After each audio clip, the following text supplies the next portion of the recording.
Bine ați venit pe canalul meu. Numele meu este Alex și astăzi vom vorbi despre calculul diafragmei, așa cum v-am promis într-un clip trecut. Vom începe cu o lentilă și un senzor sau film, după caz. Vom face și centru optic, axul optic. Știm că lentila are un diametru pe care îl vom nota cu phi și mai există un parametru, distanța focală, pe care o vom nota cu f. Știm că distanța focală a lentilei este distanța dintre centrul ei și focarul său, care se află pe senzor, în cazul nostru.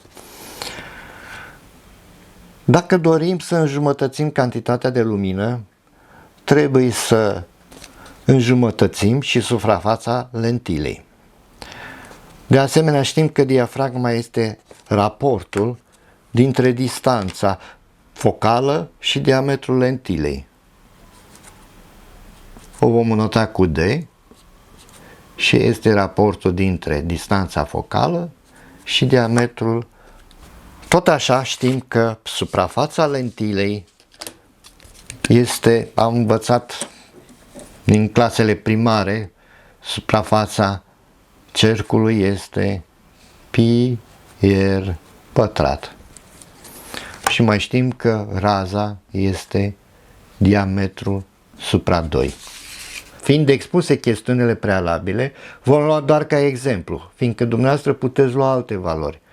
Diametrul lentilei phi egal cu 40 de milimetri și distanța focală egală tot cu 40 de milimetri. Astea doar pentru calcule, alte valori nu vor influența rezultatele. În acest caz, o lentilă cu diametru de 40 de milimetri va avea o suprafață S egală cu pi r pătrat, adică este egală cu 3,14, că asta este valoarea lui pi, e o constantă, înmulțit cu 20 la pătrat, 20 fiind jumătatea diametrului, adică raza. Și este egal cu 3,14 înmulțit cu 400, este egal cu 1256 de milimetri pătrați. În acest caz, diafragma este 40 distanța focală supra 40 diametru lentilei, adică este egală cu 1.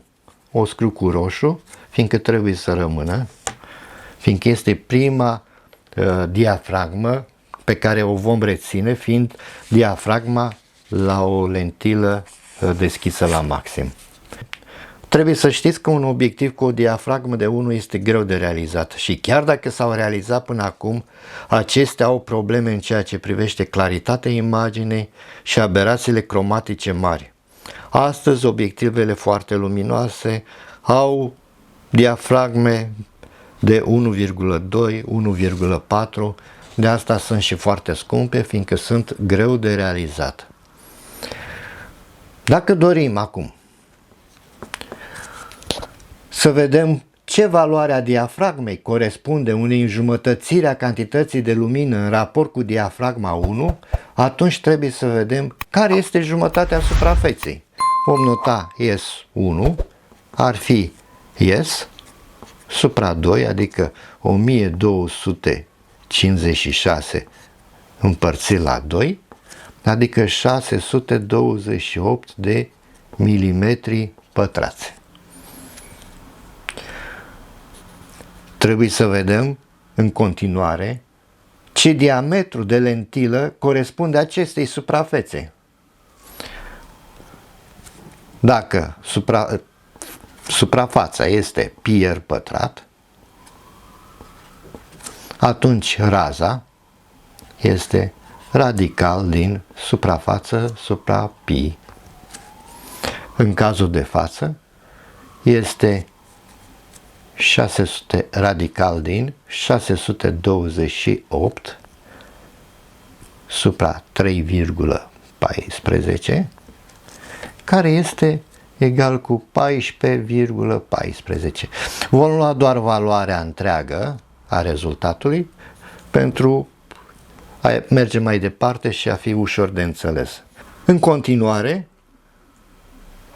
diafragma este F supra phi, adică distanța focală supra diametru, adică 40 supra 2 ori 14 și este egal cu 40 supra 28, adică 1,4. O altă valoare a diafragmei.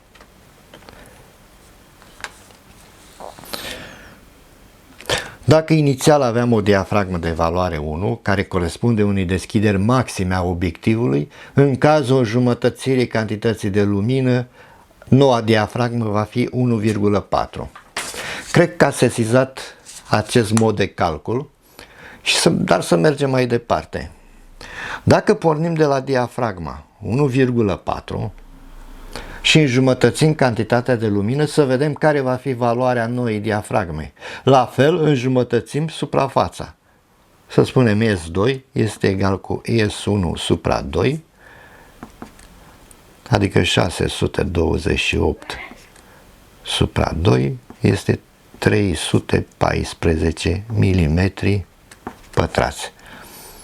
Raza în cazul acesta este radical din 314 supra 3,14. E simplu dat. Radical din 100, care știm toată lumea că este 10 mm. Deci raza este 10 mm. Diafragma este 40, fiindcă rămâne aceeași distanță focală, supra 2 ori 10, 20, este egală cu 2. Deci vom vedea, avem diafragme 1, 1,4, 2, pe care le-am calculat până acum și veți vedea în continuare, dacă veți urma același mod de calcul, că va rezulta 2,8, 4, 5,6, 8, 11, etc. Aceste valori ale diafragmei apar inscripționate pe obiectivele mai vechi sau apar afișate pe display-urile aparatelor digitale. Sunt importante fiindcă ne putem da seama de gradul de deschidere al diafragmei obiectivului, dar cel mai important aspect este acela că ne indică câte înjumătățiri sau dublări se găsesc între două valori ale diafragmei. În literatura engleză, o trecere de la o valoare la următoarea sau cea dinaintea ei se numește f-stop. Noi folosim noțiunea de stop. Vechii fotografii îi spuneau treaptă de lumină. Acest stop este important în expunere. Și timpul de expunere are stopuri. Dacă vrem să dublăm cantitatea de lumină, dublăm timpul de expunere. La ISO treaba este mai simplă, fiindcă din proiectare o dublare a valorii afișate echivalează cu o dublare a cantității de lumină, deci cu un stop. Vedem că cele trei elemente ale triunghiului expunerii, diafragmă, timpul de expunere și ISO, au astfel un numitor comun, stopul. Practic, pentru o expunere echivalente, dacă închidem diafragma, de exemplu, cu 3 stopuri, pentru a avea un câmp de profunzime mai mare, trebuie atunci să mărim cu 3 stopuri timpul de expunere, fie să mărim cu 2 stopuri timpul de expunere și cu un stop ISO. Asta în funcție de necesitate. Cred că s-a înțeles cum s-a ajuns la aceste valori, dar și importanța acestora. Până data viitoare, vă spun la revedere și vă urez multă sănătate!